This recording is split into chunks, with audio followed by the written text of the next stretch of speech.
तपाईँलाई म जीवन बिमा सम्बन्धी एउटा रोचक प्रस्तुत गर्न गइरहेको छु। त्यो सबैले बुझ्नै पर्ने कुरा हो। तपाईँ बिमा गर्नुभन्दा पहिले एकदम महत्त्वपूर्ण कुराहरू चाहिँ एकदमै अति आवश्यक कुराहरू तपाईँले बुझ्नुपर्छ है। बिमा गर्नुभन्दा पहिले अवश्य बुझ्नुपर्ने कुराहरू के छन् त हेर्नुहोस्। तपाईँलाई कतिपय कुरा थाहा नहुन पनि सक्छ र तपाईँले अभिकर्ताले तपाईँलाई नभन्न पनि सक्छन्। त्यसैले तपाईँ त्यत्तिकै पनि फस्नुहुन्छ र म तपाईँलाई यहाँ बिमा गर्नुभन्दा पहिले आवश्यक बुझ्नुपर्ने कुराहरू म तपाईँलाई एकदमै यो चाहिँ पहिलो प्रस्तुत गर्न गइरहेको छु।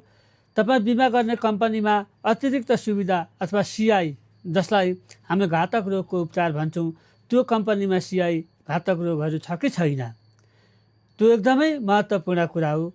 दोस्रो कुरोमा महँगो बिमा शुल्क, जस्तै तपाईँ एकै उमेरको व्यक्तिको एउटा कम्पनीमा महँगो बिमा शुल्क छ भने अर्को कम्पनीमा सस्तो बिमा शुल्क छ। जस्तै नेसनल लाइफमा एकदमै सस्तो बिमा शुल्क, एकै व्यक्तिको उमेरको बिमा शुल्क र अर्को कम्पनीको बिमा शुल्क कति सस्तो छ नेसनल लाइफमा। एकै उमेरको व्यक्तिको बिमा शुल्क फरक पर्यो भने तपाईँ बढी बिमा शुल्कमा फँसिने ज्यादा सम्भावना हुन्छ। यो दोस्रो पाटो हो, तपाईँ यसमा पनि ध्यान दिनुपर्छ। अर्को तेस्रो भनेको तपाईँ बढी बिमा शुल्क बुझाउनु भयो भने तपाईँले बढी बिमा शुल्क बुझाएकोमा तपाईँले केही पनि रकम प्राप्त गर्नु हुँदैन र त्यसमा पनि तपाईँ फस्ने डर हुन्छ। यो तेस्रो पाटो हो, बुझ्नुपर्ने नै महत्त्वपूर्ण कुरा हो। चौथो कुरा चाहिँ तपाईँले बुझ्नुपर्ने बिमा गर्नुभन्दा पहिले बुझ्नै पर्ने कुरा चाहिँ बिमा गर्नुभन्दा पहिले कम बिमा शुल्क र अतिरिक्त बोनस दर छ कि छैन, अथवा अधिक बोनस दर छ कि छैन। अधिक बोनस भनेको हाइएस्ट बोनस दर, कम बिमा शुल्क र हाइएस्ट बोनस दर छ कि छैन, त्यो पनि एकदमै बिमा गर्नुभन्दा पहिले बुझ्ने हो। कतिपय बिमितहरूले कम्पनी छानेको हुँदैन, अभिकर्ताले जहाँ लगेर बिमा गरिदियो त्यहीँ पोलिसी राखेको हुन्छ र पछि बुझ्दै जाँदा उनीहरू महँगो बिमा शुल्क र कम बोनस दर भएकोमा फँसेको अवस्था हामीले देखेका छौँ। अर्को पाँचौँ कुरा पनि तपाईँले बिमा गर्नुभन्दा बुझ्नुपर्ने, अवश्य बुझ्नुपर्ने कुराहरूमा एकै उमेर भएको व्यक्ति अर्को कम्पनीमा बिमा शुल्क र गर्न खोजेको बिमा कम्पनीमा बिमा शुल्क कतिको फरक छ, त्यो तपाईँलाई थाहा हुँदैन, तपाईँले सुरुमै बुझ्नुपर्छ। त्यसैले नेपालका 14वटा जीवन बिमा कम्पनीमा हरेकका आफ्ना आफ्ना अभिकर्ताहरू हुन्छन्। ती सबैको प्रोडक्ट एउटै हुँदैन, सबैको बोनस दर एउटै हुँदैन, सबैको बिमा शुल्क एउटै हुँदैन।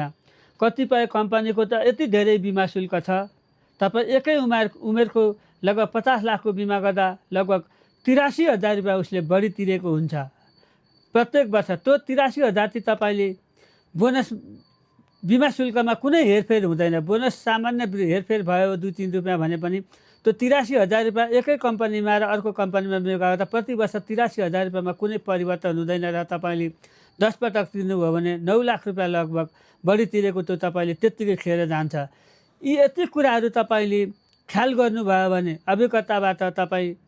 अभिकर्ताले लगेर तपाईँलाई महँगो बिमा शुल्क भएको र कम बोनस दर भएको कम्पनीमा ठग्ने अवस्था पक्कै हुँदैन।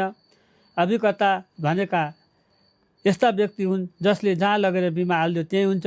बिमितले कहिले पनि म कुन कम्पनीमा बिमा गर्दैछु भनेर जानकारी पनि प्राप्त गरेको हुँदैन। कतिपय बिमितले आफ्नो बिमा लेखहरू कति वर्ष नहेरेको पनि हामीले पाएका हुन्छौँ। त्यस्तो अवस्थामा बिमितहरू ठगिएको पछि महसुस हुन्छन् र उनीहरूले उक्त बिमा बन्द गरेर आफूले जम्मा गरेको आधा पैसा पनि प्राप्त नपाएको अवस्था हामीले भेटेका छौँ। त्यसैले तपाईँलाई यो सचेतमूलक सन्देश मैले तपाईँको लागि बिमा गर्नुभन्दा पहिले अवश्य बुझ्नुपर्ने कुराहरूको बारेमा मैले यहाँ व्याख्या गरिदिएको छु। अन्य धेरै कुराहरू तपाईँले बुझ्नुपर्ने हुन्छ। विस्तृत जानकारी चाहिएमा म तपाईँलाई मेरो वाट्सएप नम्बर 9851005247 हो। तपाईँले यसमा फोन गरेर अथवा भाइबरमा म्यासेज गरेर अथवा जुनसुकै काम गरेर पनि तपाईँले बुझ्न सक्नुहुनेछ र उक्त कुराहरू तपाईँले चाहिएको बेलामा हामी समयमै तपाईँलाई जानकारी दिएर तपाईँलाई बिमा गर्नुभन्दा अवश्य बुझ्नुपर्ने कुराहरूको बारेमा तपाईँलाई विस्तृत व्याख्या गरिनेछौँ। अन्त्यमा धन्यवाद।